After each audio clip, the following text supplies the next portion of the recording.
Point in 1972.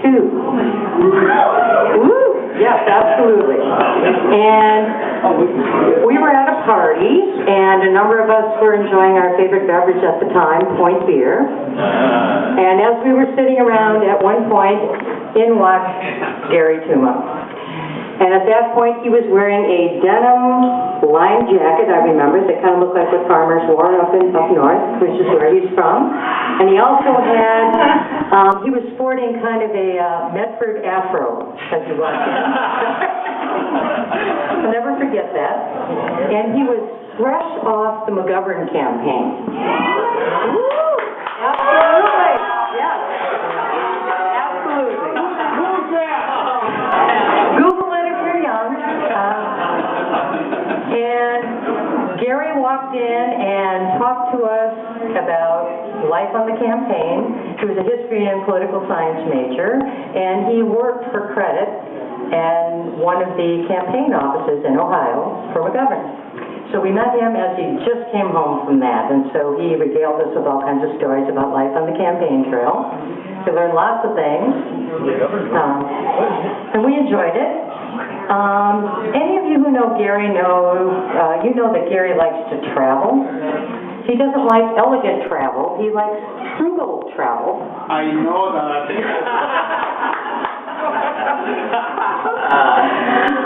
And Harry just reminded me recently of a time when he and his brother in the late 1970s, his brother Scott, who lives in California now, went to Europe, as was kind of a thing that we did when you got done with school. They traveled around Europe. Now, those were the days before Facebook, so he couldn't post anything about where he was, but he did send us postcards. And financially, he was okay in getting over to Europe, and he was okay in getting as far back as Milwaukee, but not quite all the way to Medford, where he was living at the time. I happened to be waitressing at the time, and so at one point, Gary and his brother Scott walked into the restaurant. What was it? What was the restaurant? It was the Big Boy on Juneau Avenue. And there he was. They looked a little ratty, he and his brother. They had their backpacks. They had no money. And they walked in and they wanted to know how the heck they were going to get back to Medford. Well, we were in a restaurant, so we were able to get them some food. And then I went on a break and took all my tips and put them together. And Gary and his brother got a ride back on a bus to up to Medford. Now, Mrs. Toomey, you probably remember that because a couple days later I got a check from Mrs. Toomey. She kindly covered her wayward son's dinner and travel as they came back. Now, I imagine many of you know Gary from a variety of different things that he's done over the years. There were the Cholita years up in Stevens Point, where he worked with developmentally disabled kids. There were the Kind Care years, the Project Equality years, the National Conference on Christians and Jews years, and the Walker's Point Center for the Arts, which is where we are now. Now, under Gary's watch, the Walker's Point Center for the Arts was able to acquire this building, which is very much a wonderful thing that he has done. Now, those of you that know Gary, we all do, know that a meeting with Gary, getting together with Gary, usually starts out with a nice warm welcome, some laughs, some humor, usually directed at himself. He's got a very self-deprecating sense of humor, which we all love. Some gossip, usually some good gossip, and also some insightful and very well thought out commentary on social and political things that are going on in the world, which I always enjoy. I imagine you do as well. One of the things that I've always respected about Gary, and something that I really appreciate, is, you know, over the years it's pretty easy to have our idealism beat up a little bit. We get smacked around a little bit as time goes on. But Gary's never lost that desire to help in his neighborhood, in his community at large, and in the world. There's something I really respect about Gary, and I suspect you do too. And I still see a little bit of that guy who was very idealistic in 1972 coming off that campaign. And it's something we all love about him. So, Gary, this is your night. Thank you. It's your 60th birthday. We're here to celebrate with you. We love you. and happy birthday.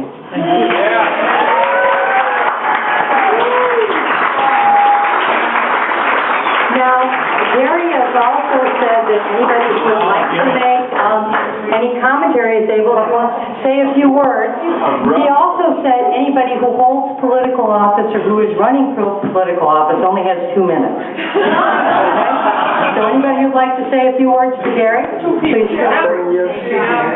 And he has proven to be a wonderful person, very good director, if not the best, for Walker's Point. And he has done so many things for the community that, you know, having you guys here can testify the fact that he's very popular because he's kind. He likes to travel cheap, you know. Anything, you know, if there is, I tell you, we have a plan for Gary. We have a plan for Gary. Wait a minute. You know, like, if there is a war somewhere, you know, nobody travels, but Gary does. Because they pay him to travel there because nobody goes there. So we've been scouting places, you know. Now there is an opportunity. Iraq is going to be bombarded by Israel, so that is a place for you to go, man. You know, they may give you a scholarship or something. You know? So anyway, that's Gary. The other thing that I love is that I can come here and make fun of him, and he is very good at taking my awful jokes. So I really want to thank you, Gary, for the things that you have done and for making me happy when I come here, when I'm in bad mood. I better go and see Gary so I can crack some jokes. Yeah, and I'm just happy to be here and meet all his friends. It's very heartwarming to hear all these good things about him. Okay, thank you. Yeah. So sweet. Thank you.